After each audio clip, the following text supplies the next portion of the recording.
Police arrested Solomon Peña on Monday, describing him as an unsuccessful legislative candidate. He had complaints about his election. He felt it was rigged.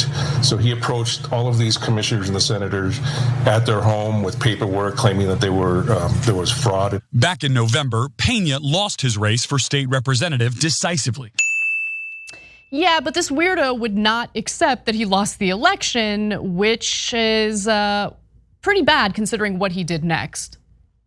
In his last tweet, posted nearly a week after the election, he expresses his support for former President Donald Trump while writing, quote, "I never conceded, now researching my options." Now, police are accusing him of conspiring with and paying 4 other men to shoot at the homes of 2 county commissioners and 2 state legislators.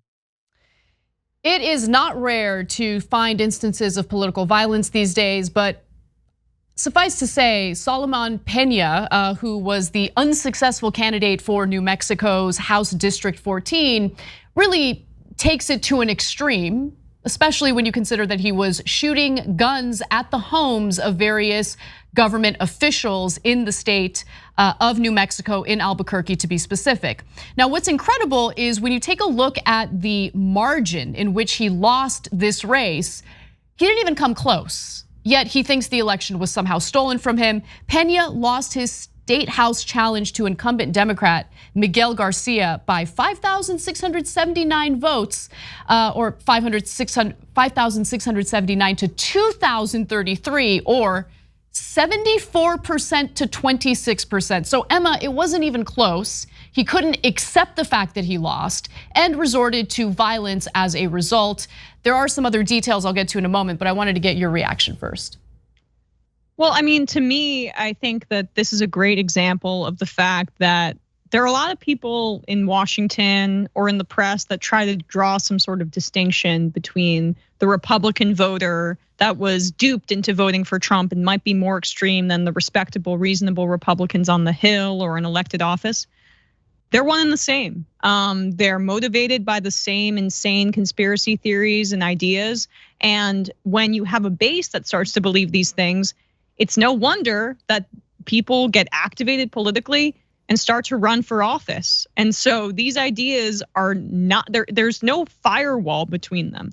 The Republican base and elected Republicans are one and the same.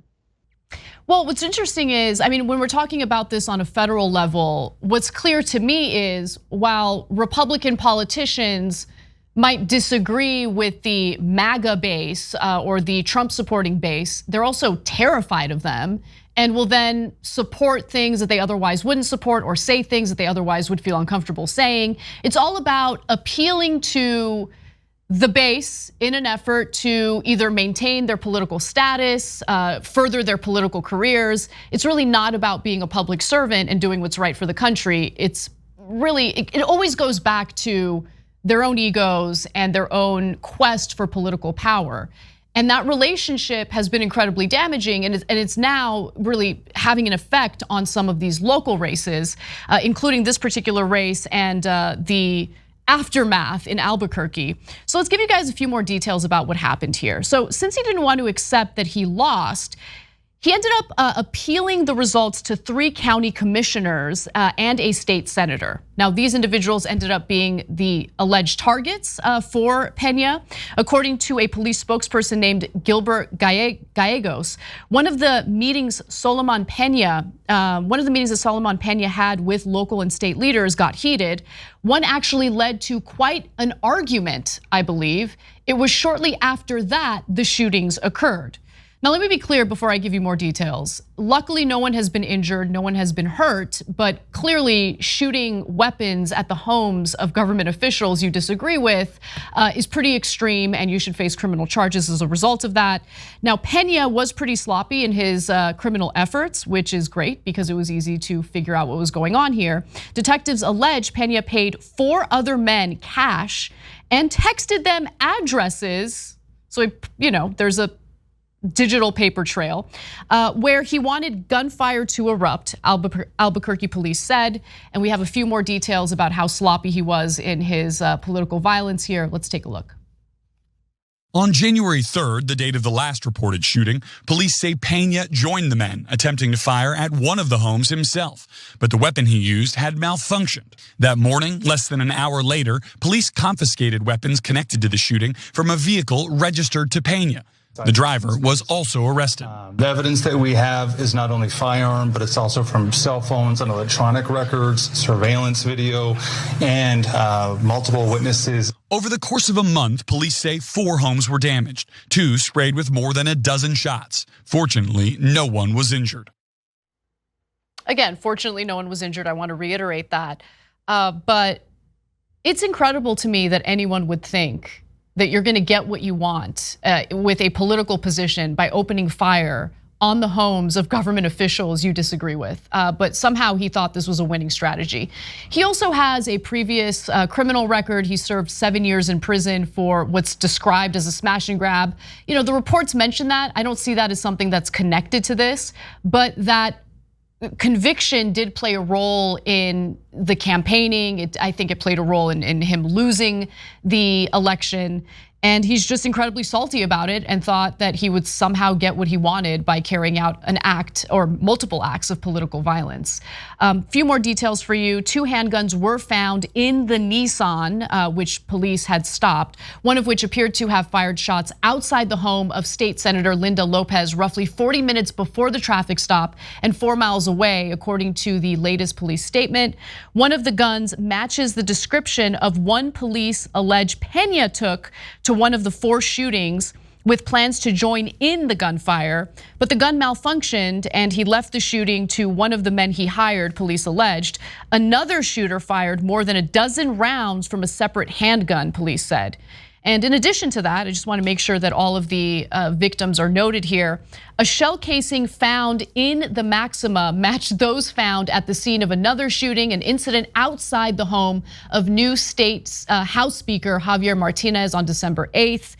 And one more casing was found in another vehicle reported stolen that police say was used by one of the shooters allegedly hired by Peña. That casing matched to a December 4th report of shots fired outside the home of Bernalillo County Commissioner Adrian Barboa in southeast Albuquerque, police said. And then finally, there was yet another shooting in which more than a dozen shots were fired at the home of then Bernalillo County Commissioner Debbie O'Malley, which took place on December 11th, and that completes the incidents police say Peña was tied to. There were other shootings that apparently involved government officials in Albuquerque, but apparently he's not in any way, according to police, tied to those incidents. So this is the age that we're living in, Emma. It's just incredibly disheartening to see that even in an election where the results are so abundantly clear, where it's so obvious, there's no slim margin here. He lost by a lot.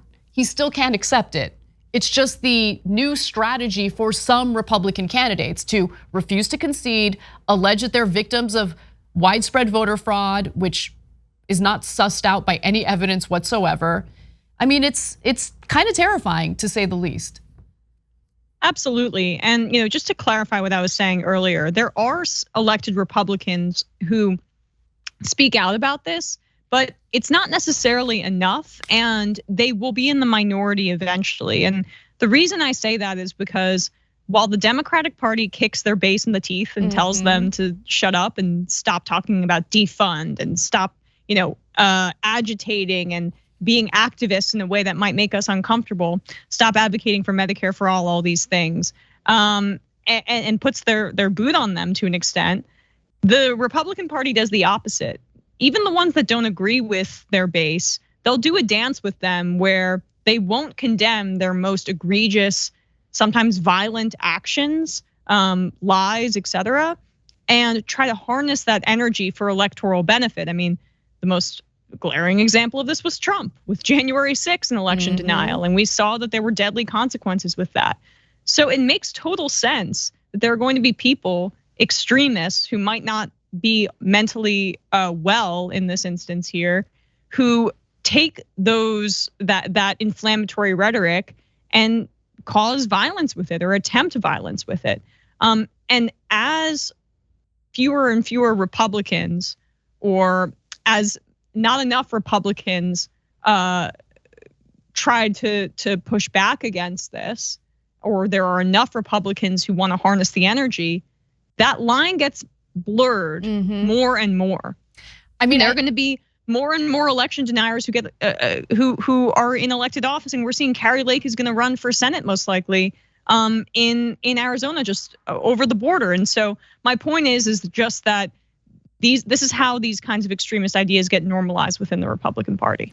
I agree with you, and just to get even more specific with the January 6th example, I mean, I remember immediately after the riots took place, now House Speaker Kevin McCarthy gave a speech accusing Donald Trump of, inciting violence.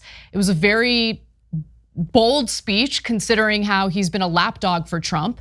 Once he noticed that it didn't play well with the Republican base, he immediately backpedaled, visited Trump at Mar-a-Lago, and Trump released a photo of the two of them, standing side by side as if they're good buddies, right? That was Trump's way of saying, good job, Republican base, you got this guy to heel. Well, there are consequences to that for the Republican Party overall, and I think we saw just a sliver of that during the midterm elections, where everyone was expecting some red wave, and the red wave never came to fruition, because while the extremist Republicans might do well in Republican primaries, at the end of the day, a lot of these elections come down to independent voters who are not really turned on by the extreme right-wing candidates, people like, Herschel Walker, for instance, people like Carrie Lake. So I'm really curious to see how for lack of a better word, moderate Republicans deal with this conundrum moving forward. But I'm definitely enjoying watching them suffer the consequences of the Frankenstein they created. Yeah, and I mean, it's incumbent upon the Democratic Party to make it clear that this is not some fringe person. This is the result of a culmination of rhetoric and election denial and lies and conspiracy theories that is inherent to the Republican Party. This is not just Trump.